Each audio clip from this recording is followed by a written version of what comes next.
Welcome to Untold Physio Stories, a podcast that informs and educates by connecting you to rehab industry leaders who share their candid successes and failures in business and practice.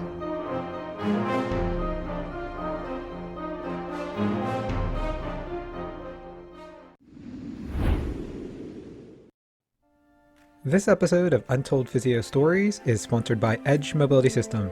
Edge Mobility System is your online site for everything a PT, OT, DC, MT, ATC, or fitness pro would need. Get certified in blood flow restriction therapy or training online. Check out our full modern manual therapy seminars, ISTM toolkit, Edge suspension trainer, portable tables, and more.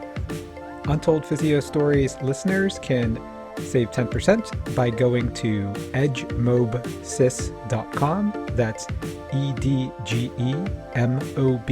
sys.com/untold to save 10% off their first purchase. Edge Health and Tech Solutions. We do websites that work for you and give you an edge over the competition.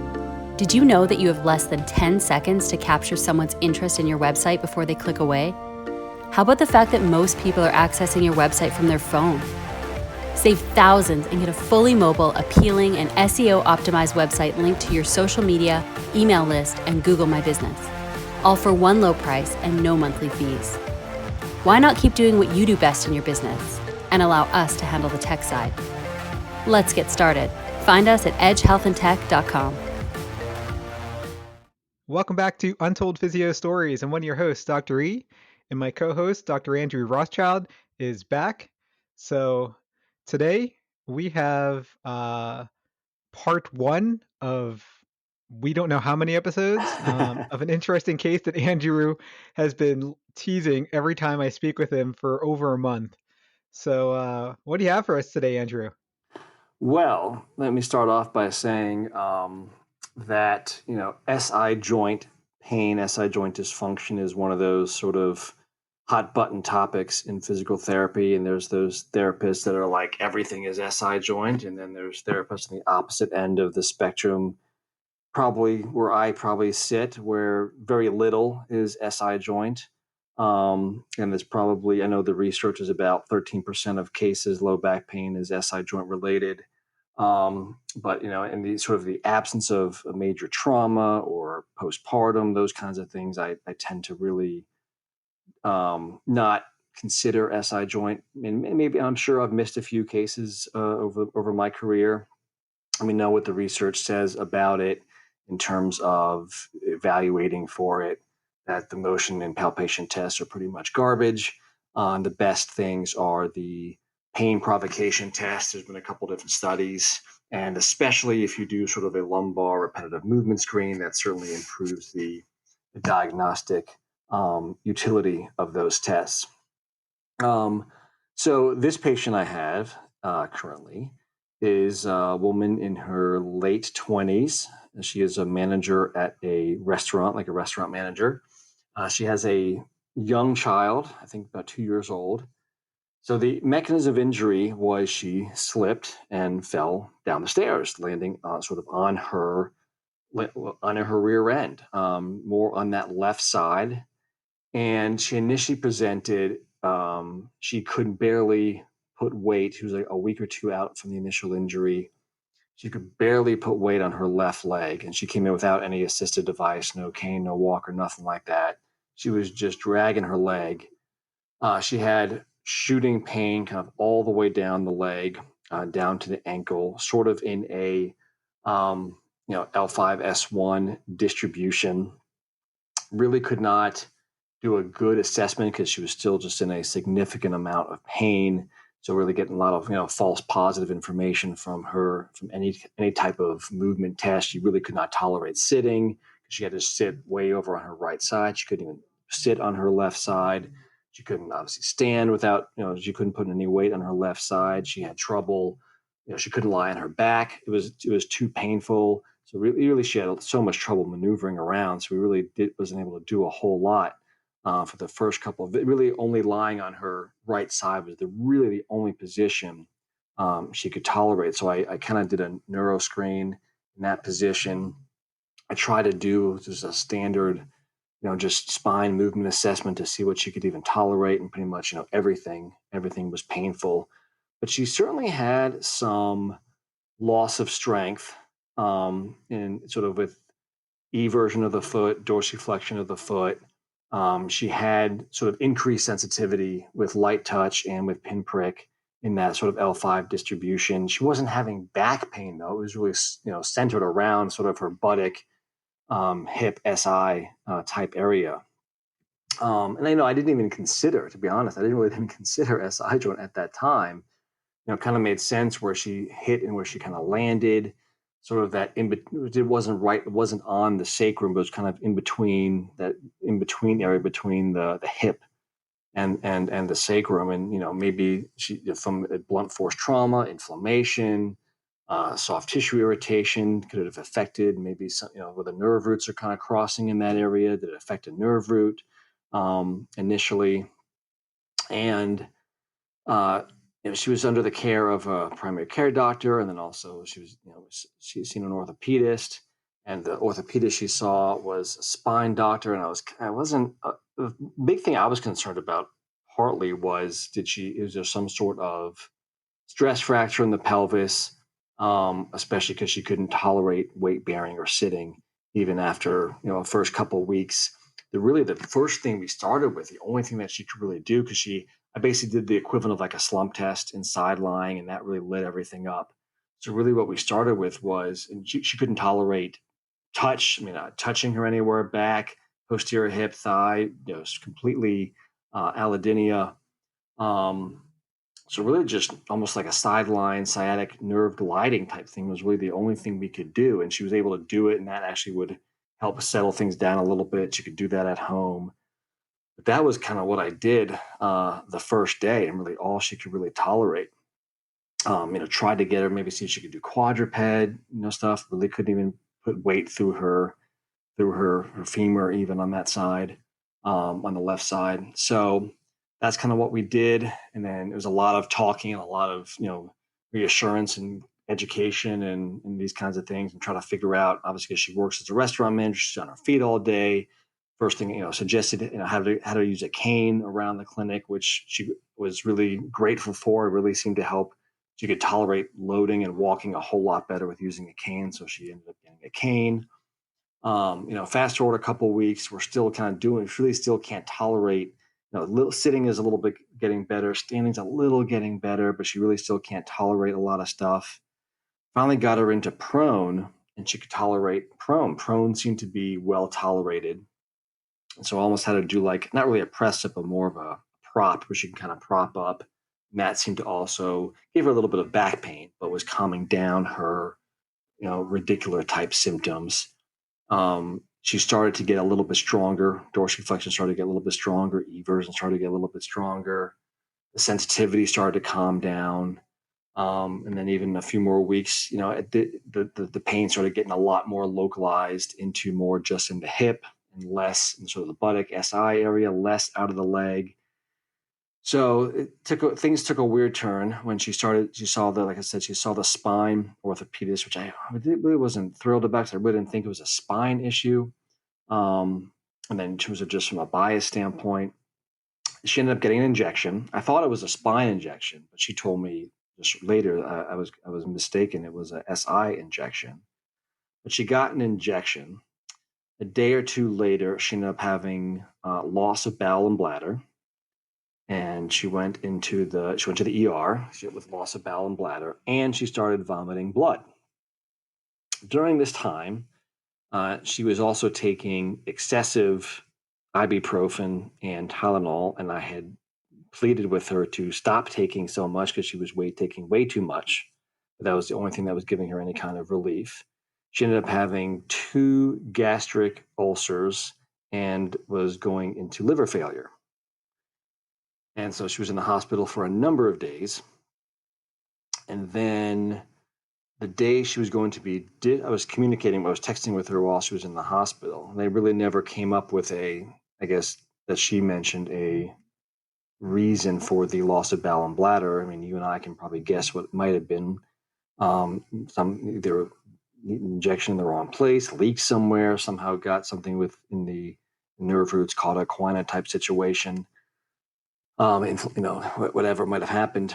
And then the day she was going to be discharged from the hospital, her left leg completely buckled on her, and she fell and hit her head on the sink. And so she was right back in the hospital. I just have to.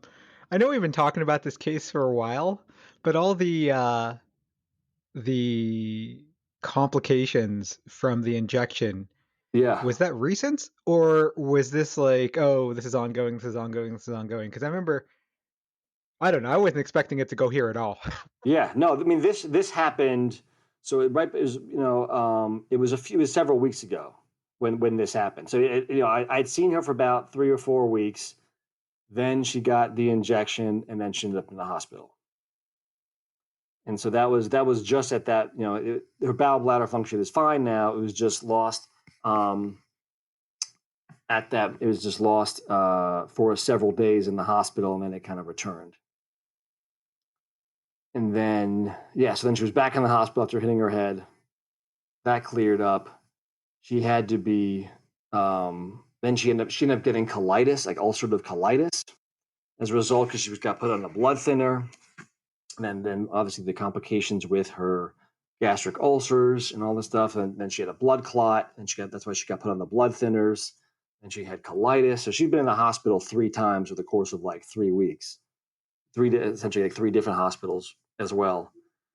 And then one day when she came back, this was the interesting one day when she came back, it was one of those things like when she was standing, and again, she's getting better. She really was getting better. Symptoms are more localized. She can tolerate sitting better. She can tolerate different positions a little bit better. She can tolerate standing a little bit better, but still she has to use a cane. I kind of did like a manual, like pelvic, from the old school compression test in standing. And all of a sudden she's like, oh, that feels so much better. I can stand. I feel so much better standing. She can kind of bend forward and lean back a little bit while I maintain that kind of manual compression.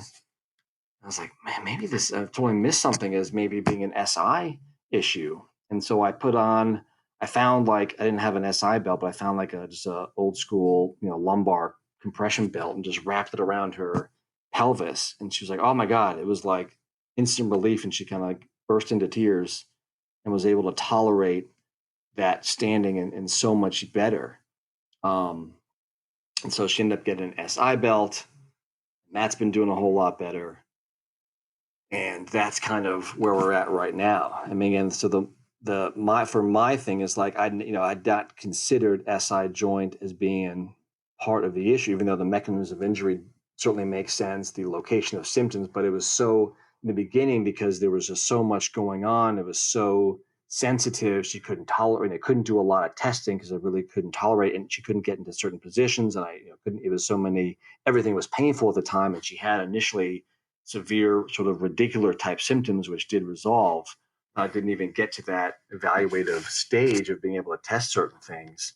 But it's one of these cases where I think this is a true SI joint issue. Did seem to be some initial nerve root involvement, and then now we have all these things that got complicated on top of it with all these with the medical side of things. Yeah, I would agree with you. I mean, I stand on the very few cases are SI, mostly because of my McKenzie background, and I've read all those studies. I would say it's less than 10%. You said 13%. I would say true SI is less than 10%, and it does have to have all those things with Yeah. trauma, but just based upon her symptoms and it being radicular, especially if it's true radicular and not referred, and it does Right. go below the knee into like an L5S1 dermatome, I would also probably have not considered SI. The Yeah. only thing in hindsight, right, it's the trauma that makes you Right. think that, but the trauma could have irritated her SI and also her nerve root just by unilaterally falling on one side. And I think that's probably what would have thrown me off as well. I don't even know if you definitely managed it incorrectly, because if she was seeing you when it was acute, I mean, would she have been able to tolerate compression? We don't know, Oh right? yeah. We don't know. Yeah. It might have gotten to that point, but I don't even know if you listened to this, but I did a podcast with Dana where I had a patient, super high-end athlete. She's a PT as well. She had been told SI, always out of place, weak core, this and that. Meanwhile, she's like a super high-end athlete. She's been Right. seeing other PTs and chiros for years. I basically got her better in a couple of visits with repeated motions. She comes to see me every time she has issues, but since she's actually taken my course recently, she almost doesn't even need me anymore. She just kind of needs to go over like what she thinks she needs to do. But she had a major injury where she fell off her bike racing, and I just thought, hey, she meets the patterns. Let's try with repeated motions. And she tried it for several days. It was only local. She didn't have any radicular pain. But then she's like, are you sure it's not SI? Sure it's not SI? I'm like, well, why don't you try this? And it was an exercise I used to give for like a posterior rotated ilium. It's almost like a PRI based type exercise. She said, oh, that helped. I said, okay, well, if you have a gait belt, why don't you just try wrapping that around your pelvis? And she said it instantly helped. So I gave her a link to my Edge stability belt, which I sell, which is like an SI belt that's actually so thin that it can go underneath clothes. So she said it immediately gave her help. And then she kind of, I don't really know the tone of it by the text, but I felt like she kind of reamed me out. Like, why didn't you do this in the first place?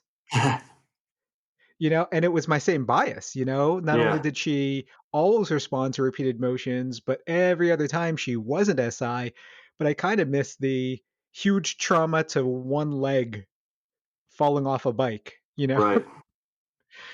and that was the key, I think, similar to your case, except for Yeah. without all the crazy complications. Right. No kidding. Yeah. I don't. Even when I look back, I don't think I didn't. I would have handled it any differently just because of the severity of her symptoms and her intolerance with so other positions, and not being able to actually do a full, thorough exam from a testing standpoint.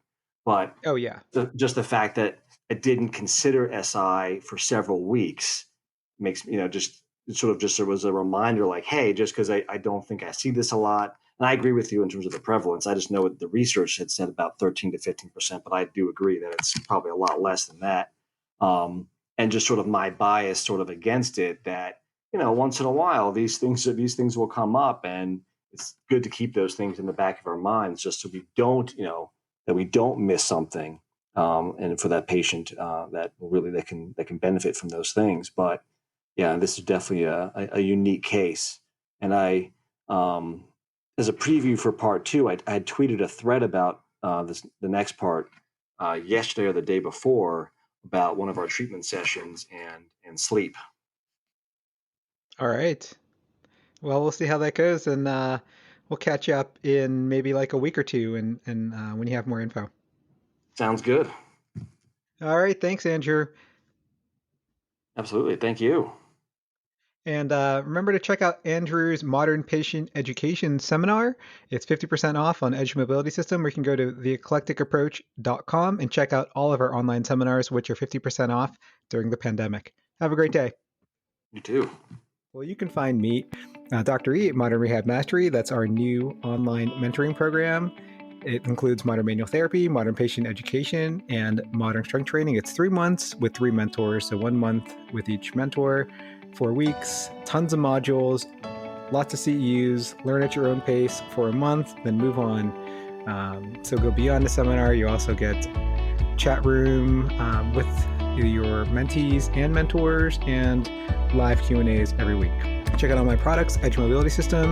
We have the new Edge ISTM toolbox that includes the Edge Mobility Star and the OG Edge Mobility tool, our Edge Restriction System BFR cuffs. That's part of Dr. Kyle Coffey's Modern Strength Training BFR certificate. I hope to see you at a live Eclectic Approach course soon. That's Modern Manual Therapy in US, Canada, and South America. And make sure to rate Untold Physio Stories 5 stars on Apple Podcasts. You could also subscribe on Google Podcasts, Stitcher, and Spotify. And as always, you guys have an awesome day.